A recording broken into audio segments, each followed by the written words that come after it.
Fallacy. But what is fallacy? Fallacy is an idea which many people believe to be true, but which is in fact false because it is based on incorrect information or reasoning. Philosophers often use the term fallacy to describe reasoning that concludes without evidence, often due to pure logic, assumption, or word usage. Classic fallacies like ad hominem, question begging, straw man, slippery slope, gamblers, or red herring have been prevalent throughout history. It's important to identify and avoid these fallacies. Here are some examples of fallacy. First, we have begging the question. Begging the question is a fallacy.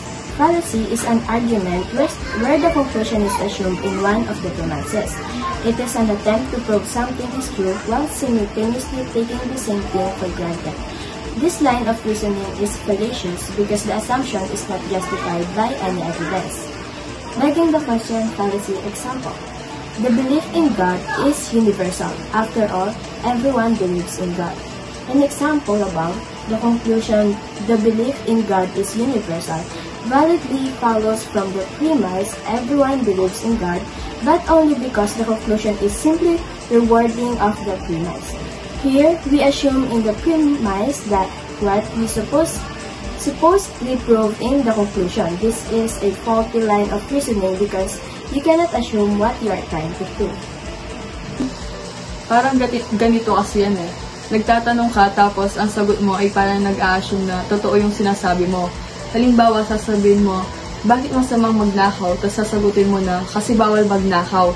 Pero bakit nga ba bawal? Parang hindi mo sinasagot yung tanong. Parang sinasabi mo lang bawal dahil bawal. Parang naglalaro ka ng patintero tapos ikaw mismo ang naglalagay ng poste. Tapos sasabihin mo, uy, bakit ka naglalaro ng patintero? Tapos sasagot ka, kasi may poste. Ano ba yung poste? Kaya pag nagtatanong ka, siguraduhin mo hindi ka nag-a-assume ng sagot. Dapat klaro ang tanong mo at dapat klaro rin yung sagot mo kasi hindi parang naglalaro ka ng patintero. Second one, cause and effect is the relationship between two events or situation where one of the two is the cause of the other. The cause of the initiating event or situation and the effect is the result of the cause. Example, cause, you spend hours scrolling on social media.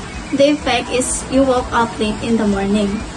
Spending excessive time on social media late at night causes a disruption in your sleep schedule, resulting in waking up later than usual.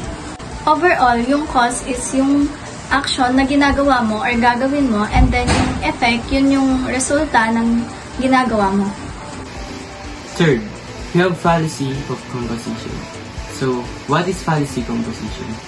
The fallacy of composition is a logical fallacy that occurs when someone assumes that a characteristics of a group is true of its individual member, or vice versa. This is an informal fallacy, meaning the error is in the content of the argument, not in its structure. So, what does fallacy of composition have? It's a logical fallacy that involves assuming that the part of a whole have the same properties as the whole. This can lead to incorrect conclusions because the property of a group part and the group as a whole are not always the same. Example of fallacy composition. Each player on that volleyball team is very strong, so the team must be extremely strong. So, in short, yung fallacy composition, nakabisa sa katangian ng isang tao sa isang grupo. Kung ano yung katangian ng taong yun, ganun din yung katangian ng grupo. Fourth, we have fallacy of division. But what is fallacy of division? The fallacy of division is the error of assuming that what is true of a whole must also be true of any given part. What does fallacy division have? The fallacy of division occurs when an argument attributes the quality of a whole to its individual parts without a clear rationale. The assumption that an entire object, entity, or group has the exact the same traits as its individual's component or member often leads to inaccurate judgment. Example of fallacy of division, your family is weird, that means you are weird too. Just because the family as a whole has the same trait doesn't mean that each individual member has the same characteristic. A family is a group of people with wide range of personalities and behaviors, and the traits of the group don't automatically transfer to each other.